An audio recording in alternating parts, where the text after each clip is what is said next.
All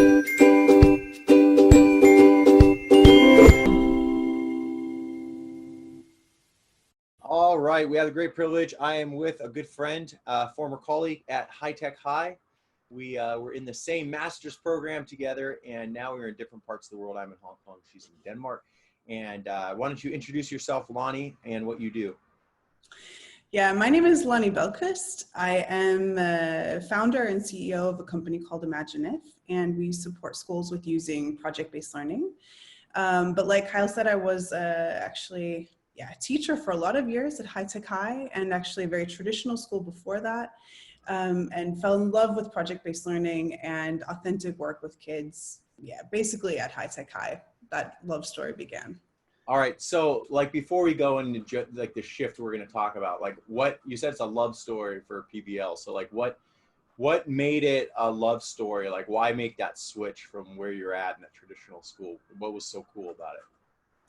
Well, I think the first thing was that I was feeling really frustrated at my old school. I felt like no matter how much I tried to engage kids or dress up and put on costumes or just acted in front of them, that they still just weren't that interested.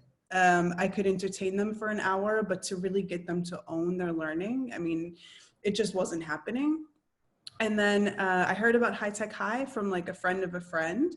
And the first time I walked into a High Tech High school, if you've ever been there, you just know that you're just kind of hit with this overwhelming sense of like pride and student work and art and just beauty in the work that's done. And kind of after that point, I knew I could never go back and see teaching and learning in the same way. I knew that I had to figure out like what project-based learning was and why it was so meaningful to kids. And that kind of launched the journey into the High Tech High Graduate School of Education and then working there myself. Wow, yeah, so this has been a long journey of many years. Started with that initial observation at High Tech High. So like for all the new people who are watching, maybe who are new to PBL, does that mean it's going to take 10 to 12 years or, to get it down, to master it, or? Maybe. I mean, I think a lot of it depends on where you are as a teacher and what you're driving towards. I mean, I think even after 10, 15 years, you're still trying to find new ways to engage kids and really make learning authentic to them, because every new group of kids that comes in, like the learning is new to them. So I think it's something that keeps the profession really fresh. Like you never kind of get bored of it, I think, and you never also get to a position where you're just kind of doing the same projects over and over. And if you start getting there, you can always push yourself to design differently. So yeah, it might take 10, 15 years, but it might just be a lifelong journey. At least I think for me it is. Well, it's good. You still look like very young. So I guess 10 to 15 years Thank you. PBL is what keeps you young. So let's just kind of dive right into it and like look at projects, because I think really a lot of people are watching this are trying to get some nuggets of wisdom and how to make some of these shifts to be more effective project teachers. And more specifically, I know you've done a lot of work around interdisciplinary type of planning and project design. So rather than just asking you about that, I want to just ask, what's usually the starting point for a project? Like, let's say you do want, is it something that one teacher then starts and then reaches out to another one later on and says, hey, you're a art teacher, maybe you can help? Or what's the starting point for project design when you're in a team? Yeah, I think it depends a little bit like where you are and what the possibilities are. At High Tech High, we had a lot of opportunities where we had common planning time, for example. So the opportunity to sit down with a colleague that was in a different subject than you was there. Whereas I've seen that in other schools, sometimes it's a bit harder to even find the planning time to do it. I know when I was at a traditional school and I tried to do PBL, I was like meeting with people on weekends and just trying to like, hey, come on guys, do this. And that was a bit of a harder sell. So having the time together, I think, was kind of the first starting point, just practically. Then I think a lot of the projects that I've done with teachers outside of my subject area has just come from where we have the energy. Like what are we excited about and what do we actually want to pursue with kids? And sometimes it comes from the lens of our subject. Like sometimes there's, like I've had a math science partner who is really excited, for example, about doing, something specific with kids. And then we think, okay, how can we actually like form our subjects around this? But one of my favorite projects, and I think probably the most interdisciplinary one, actually came from just the essential question. So we were sitting in the office and my teaching partner was talking about where he was going to send his kid to school. She was going to be 5 years old. And it was me, who was humanities teacher, my partner who was math science, and then we had our art and design teacher. And we were just sitting there like chit-chatting, like our legs up on the table, drinking coffee, like just spending time together. And he was like, oh, I just don't know where to send my kid. Like, oh, do I go here? Like, what is the perfect school? And all three of us were like, that's awesome. Like, what is the perfect school? And from that, we actually had a project called the Perfect School Project, which was an interdisciplinary project between the three of us. So for us, it came from just this question that we had ourselves. And we thought like this was something that we could put energy into and also could really engage our kids. Okay. So the Perfect School Project is kind of born just this epiphany because it's a real situation that one of the teachers is facing.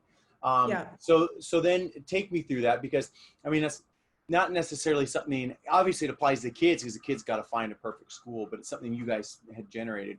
So a couple questions.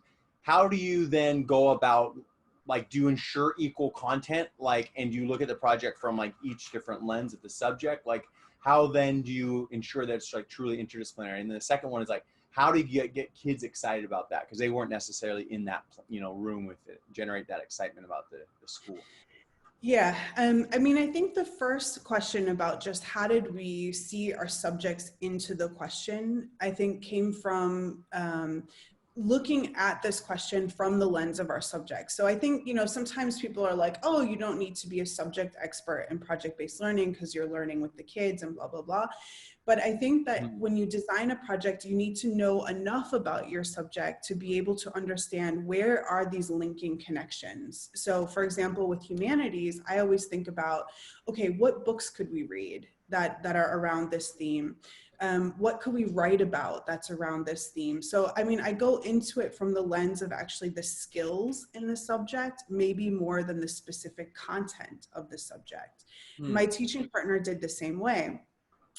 Like the art teacher, she looked at it not necessarily from like an art perspective, but okay, what are the skills in the design process and how can we use art and the way of thinking about art to actually look at this project? So Rob Reardon, who's one of the founders of High Tech High, has this great phrase where he says, like, we need to stop looking at subjects as like a body of knowledge and start looking at them as a lens to see the world. So you can look at a question like, what is a perfect school from like a humanities lens? Like then there's so many more possibilities than looking at it from, okay, I need to teach narrative, I need to teach character analysis. How am I going to do that in the Perfect School Project? So I think that's kind of like the first thing that we started with in this particular project. Okay, so great. So it sounds like, you're able to approach it from a different lens. Obviously, certain books are going to be appealing to you. Maybe the art and design is going to look at it from like the design aspect of designing that particular school. So what then in terms of like, how do you set up or plan those experiences? Because I think it's quite overwhelming to a lot of teachers maybe who are watching this to like, okay, so you have a question and, you have a different lens. Like, and then you just let the kids have at it. Like, what provides the direction for their project? I guess, do they go to their different subjects and then learn according to that lens? Like, what does that look like then, that next step? So practically for this project, we are 3 teachers and we needed to share the teaching time within this 3-month period. So the way that this particular project worked is we had an art teacher that was pushing into our project. So we became a team of 3 for the whole project. So we had the flexibility to basically take the whole day and between the 3 of us decide, okay, what's needed for the project today. So for example, if we were at a point where, especially in the beginning, we had to dig into like, okay, what is school? Like, what is the purpose of school? What is the history of school, at least from a humanities standpoint? So we would make the schedule and determine the time a lot based on just what the project needed. I would say this project, because it was 3 months, was maybe a bit, project oriented at the beginning, where we actually started doing like more, I wouldn't say traditional lessons, but we engage kids in more traditional ways of learning to learn about the topic. And then about halfway through, we kind of opened it up to more of the student-driven project-based learning part of the project. So for the first half of the project, we split the time equally. So we would have, I would get 2 hours, and then the art and design teacher would get 2 hours, and then the math science teacher would get 2 hours, for example, each day. And then based on what we were planning for the project and our subject, we would teach that during that time. But when we opened it up to the actual like making part of the project, and where kids were really making these decisions on their own and coming up with their product ideas and going through the actual project-based learning process, they were very much, I think, integrating the subjects all the time.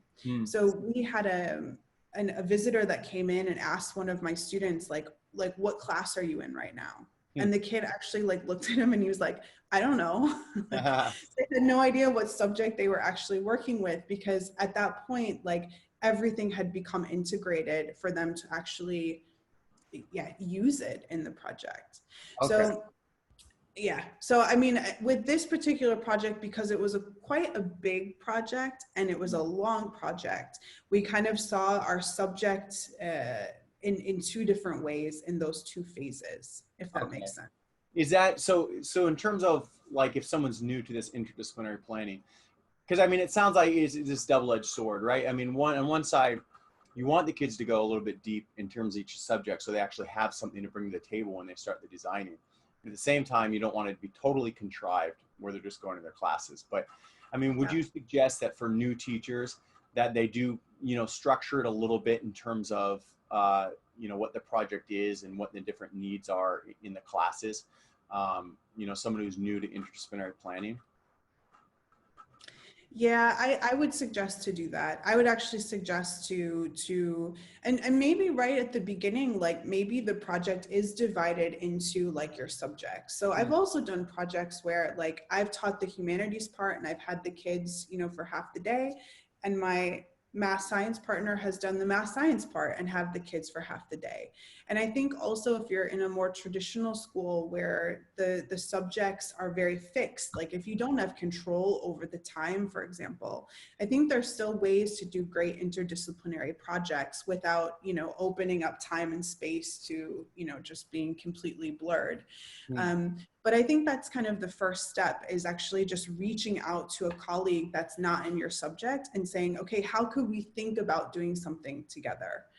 The other thing that I'll just say about this is, I think at the beginning, at least what I did, is when we had a project that was interdisciplinary, we actually had like 2 products. So we had a product that was for like the humanities part, and then a product that was for the math science part. And they ended up in the same theme, and they fit together at the end, but it also allowed where I could work on the products that my kids were doing in my class, and then my teaching partner could do the same. And that was kind of the first step, I think, to thinking about actually working interdisciplinary. Maybe I should have just started with that. I know, maybe you're like, what? You got this big question about school, and then they're just going amok. So, so take me through that one. You said one was your product, one was your product, one was your partner teacher's product. What project was that, and what were the products? Yeah, so one would be a project that we did called Dystopia to Utopia, which is about surviving the apocalypse. And like in humanities class, the kids had to develop their own stories about dystopia and how they would survive the apocalypse. And they would, it was much more, I would say, like like a traditional humanities project in that way. And then my math science partner, he had the kids making water filters and food cookers and shelters. So again, it was along the same theme, but the products came together at the end. So for the exhibition, the kids showed off their products that they would use to survive the apocalypse. And then they also read stories that they wrote about this dystopian environment that we created. Okay. And I'm guessing too that like you're going to get more excited about the whole dystopian portion, you know, as that humanities person, and your science teachers, like what's going to be excited is mostly excited about like, let's, you know, build water, let's build like actual like survival contraptions. So I guess it allows a teacher to really kind of get, you know, into what they're into. Do you ever find that, you know, it doesn't, do you feel like sometimes that's forced, that you have to have like the humanities, the math science, and that there's some projects that are going to naturally have just a stronger lens of one, and that, you know, teachers just kind of like, not necessarily on for the ride, but there's in a supportive role more for the project? Like, how many subjects would you say just kind of fit in nicely to a project? I think it depends on the project, and it depends on the authenticity of the project. Like, I think the more authentic an actual problem is, the more opportunities there are for different subjects. Because like in the real world, I mean, if I have a challenge like with my kids, for example, which there are many, if you're a parent, like it happens, like I don't think about it, okay, now we have a language problem, you know, and now we have a science problem. I mean, it's just a problem. So like the more authentic the problems actually are that kids are working on, I think the more opportunities there are for interdisciplinary work. But of course, like not every project can be this kind of like major problem, authentic problem solving challenge. So I think that some of the more like traditional projects that I think people tend to do at the beginning are actually a bit harder to find these interdisciplinary connections than actually if you go for the big question, like what is the perfect school? So I'm a bit torn between like, of course it's important to go slow and to, you know, like stretch your comfort level and not jump in completely right away sometimes, but also sometimes you have to just jump in if you really want to see your subject and the way that it connects with other things differently. Okay. Yeah, I mean, that makes sense because obviously there's this spectrum, and it comes to comfortability. In a perfect world, you're picking this very authentic problem. I mean, you look at right now, it's remote learning, right? I mean, nobody goes, hey, you know, it's remote learning time. Now let's learn about, you know, like how we're going to be able to solve this particular dilemma of, you know, through a math lens of how we're like going to prevent the spread of coronavirus. It's not like you say, okay, now we're in math class. I mean, these are just something like that just come up naturally. So I guess you'd probably say that the more authentic, I guess, the problem is, the easier it is then to, you know, for teachers to latch on to how it integrates. I think one of the big questions too is like, why do we want kids to do interdisciplinary work? You know, and I think that of course there's like a natural push to say like, well, it means that things are more connected, you know, that there's more like a holistic view of learning. But that holistic view, I think, is only there if the work that they're doing is authentic, you know? So like, there's also like really inauthentic interdisciplinary projects that I've tried where you're like trying to squeeze in all of the subjects, and like at the end of the day, the kids are just like, why is math in this? Like, it has it doesn't really mean anything to it. So, I mean, again, I think it depends on the school and depends on your own like reasons for doing it. But if the reason is to really create more holistic and authentic learning, then I think that everything about that project needs to be, you know, with that as the driver, rather than just kind of trying to squeeze things together for the sake of squeezing it together. So yeah, let's look at that in terms of like, you know, you do have, everybody has like their curriculum, right? And you got your curriculum for humanities, someone's got it for science. So let's say, you know, I'm in this particular project and it's the science portion of it, and they're designing these, you know, particular filters and everything else. What does assessment look like in this project? Does it look like, hey, I'm going to assess the kids on their science portion and they're going to get a mark on that, and then at the end it's going to spit out like, here's how they did in science, and now here's how they did in humanities, and you still kind of separate them that way? Or is it according to, you know, the overall project that they get a project grade? What does assessment look like in an interdisciplinary kind of scenario? Well, when I was teaching middle school, we took a lot more of like a holistic view, I think, on assessment. So the students were getting like a project grade that was overall for all of the subject content that was in the project. So we did like some assessments, of course, along the way. And then also at the end of the project, used exhibition as an assessment for this dystopia to utopia project, for example. Mm.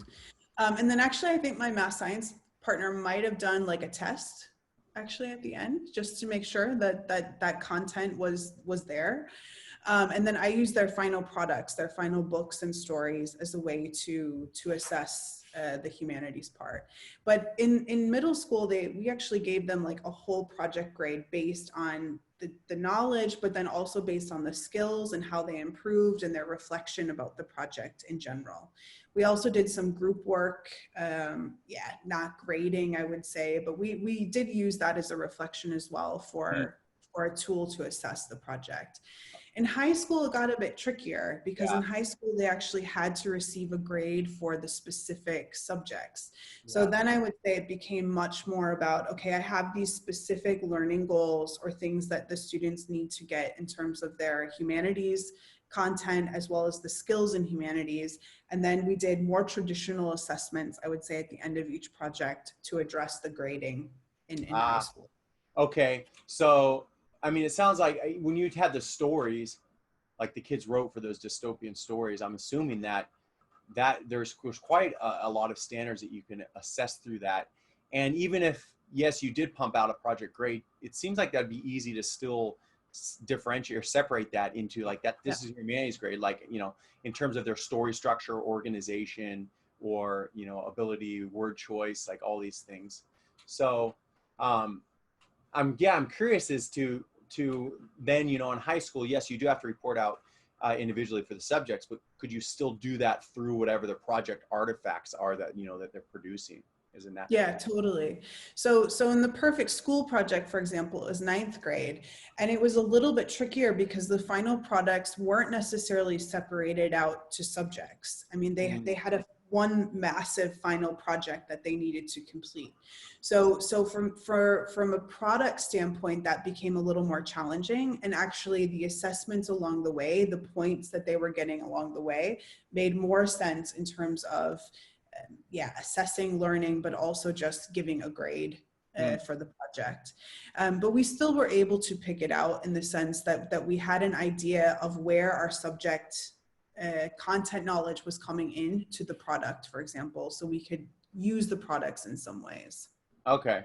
And what was the product then for that one? Like, I'm trying to, is it a perfectly designed school? Like, is it a model of a school with like, and how it works? And what? Yeah, it was actually our entire team developed a school, and I can actually share with you some of the pictures. Oh yeah. I have some of the, I can just, of course, try to share my screen. Yeah. Oops. Oh, no, it might have to restart again. So maybe I can just talk about it. Oh, that's all right. Yeah, sure. Sorry about that. Sorry about that, everyone. No, their final products, they actually constructed a whole school as a team. So they actually had to go through this process as a whole team of figuring out what the perfect school was. And then they needed to create different parts of the school in smaller groups using a 3D printer and AutoCAD. And then they needed to also design specific curriculum for the classes and for the different parts of the school. And then we created a handbook for the school.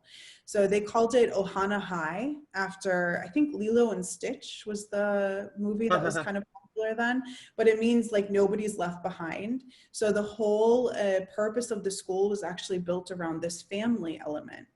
Then from the math science part, they looked at sustainability. So the school had to have features around sustainability and environmental concerns and all of this. So the massive one project at the end was this huge model that took up like the whole classroom of the perfect school. And then they also had, you know, some writing pieces and things like that that went along with explaining what the school was. Wow. Okay. So take me through what was just unexpected. Like, I'm sure you obviously expected as part of this teachers to be like, all right, they're going to have some kind of design of a school and share it. what were the unexpected things that came up that like where the students took the project where you would have had no idea, you know? Yeah, well, I mean, we thought that they would take this opportunity and just create this like totally innovative, like crazy, hands-on, you know, like kind of school. Like we were prepared for a school in a tree or like, I mean, they could do anything. And they actually really liked some traditional things where we were trying to like, kind of push them. So like one of the classes, for example, they're like, well, we want lectures in this. Like, we think it's really important to actually have lectures. And we were like, wait a minute, this is totally not, you know, what? But then it was like, well, we actually have to listen. I mean, we're giving them the voice and the platform to design their perfect school. Like, we have to just let them go with it. But what actually emerged more than any kind of innovative pedagogical approach was that this importance of family and feeling connected to each other. They also created dorms at the school, so kids that were having a rough home life or needed a place to stay, if their family life, like for a night, was just overwhelming, they could come to the school and live there for a night or a year or whatever. So like they were very much taking in this like personal connection part of school, which we actually, of course, we know it's important, but we were actually focused a lot more on like the pedagogy in the school and how it was being taught in the classes that would be offered. But for the kids, that was nearly as important as this community and family feel. All right. So that was really unexpected.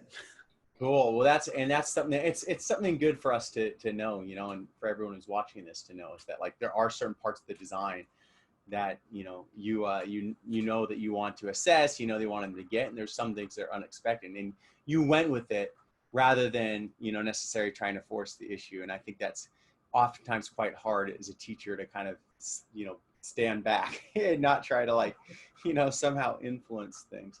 If you were to go back to your like, you know, young self, knowing what you know now about like, I guess, working with the team and interdisciplinary planning on projects, like what is like the best piece of advice you would have given your like young self?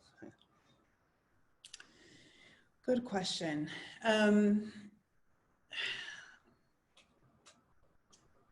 Yeah, I think one of the biggest things was actually to trust my colleagues. You know, when you are working on a project with other people, especially outside of your discipline, you have to give up control. Like if you're doing this project that takes, you know, expertise from other people, like you can't control everything. And I think I came from a traditional school where I was the master of my own classroom, and, you know, I didn't really have to share a whole lot or, you know, give up control. And then to go into this situation where, I mean, half of the project is dependent on someone else in a way. That requires a lot of trust, you know, and I think sometimes in interdisciplinary projects, I could feel that I would start to panic a bit and want to take over that control from a colleague, even though I maybe loved and really respected them. So I think I would have told myself that, you know, true collaboration is really about letting go. And when you do interdisciplinary projects, it's kind of the highest point of realization of that. You know, you have to just relax and let it go. Wow. Luckily, the people I was working with most of the time were just awesome people, and we got along really well, and we just had a lot of fun together. And I think that would also be the other thing is like, don't stress out, just have fun, you know, and the kids will have fun if you're all having fun with it. That's got to be huge. I actually want you somehow to like, if we can go back in a time machine with one of the teams I was on, dealing with difficult team members, because I don't know, maybe you have some tips for me, because you said that thing about letting go. And I think that must be, it's so hard when you get a bunch of teachers who are a bit of control freaks, kind of like, you know, myself included, and like who are really, really dead set. I mean, I've thought back to some of my team members, I did not know how to like somehow like, you know, the person was just inflexible, like would not be rigid. And so I guess maybe it's a culture thing, right? I mean, it's a culture that has to be established, and you can't just jump into interdisciplinary planning and expect it to go well. You said that trust thing is big, probably knowing how to communicate, I guess, with your team members and how you build that trust, right? Because I'm sure some people build that trust by like, hey, being open to new ideas like you are, but some are like, if we're too open to new ideas, I don't trust you. Like, I don't have the confidence that we're going to actually be able to follow through with this. So, yeah. It's really tough too. I mean, it depends a lot on the personalities and the culture of the school, but it also, I think, sometimes depends on the number. Like, I mean, at High Tech High, we had, you know, one teaching partner. We worked in a team of 3 sometimes a little bit larger groups. But when I see teams that are attempting interdisciplinary projects with like 6 people, like my heart starts to pump and I'm like, oh, I just don't know if this is going to work. So I think it's about the chemistry of the team, but it's also, I think, about the number. So I wouldn't actually advise that people jump into a team of 6 and try to work on an interdisciplinary project right away. Like, I think one other person that you really trust and have fun with is a great way to start. And then building on that is a good way to get started with it. Yeah, I think that's an absolute nugget if you're listening to this. And, you know, I wholeheartedly agree. We jumped from a 3-person team to a 7-person team with planning.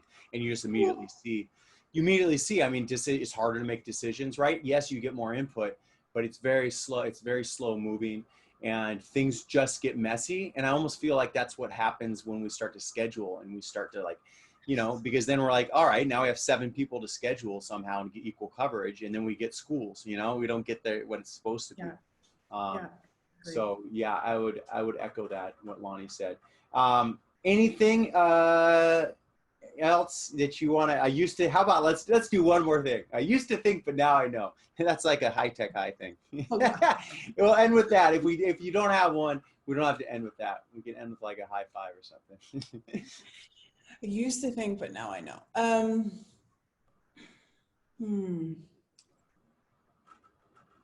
I think I used to think that I think I used to really strive a lot for planning projects with other people and having them be interdisciplinary. And I still think that they're the very best projects I've ever done are ones that have put in that work.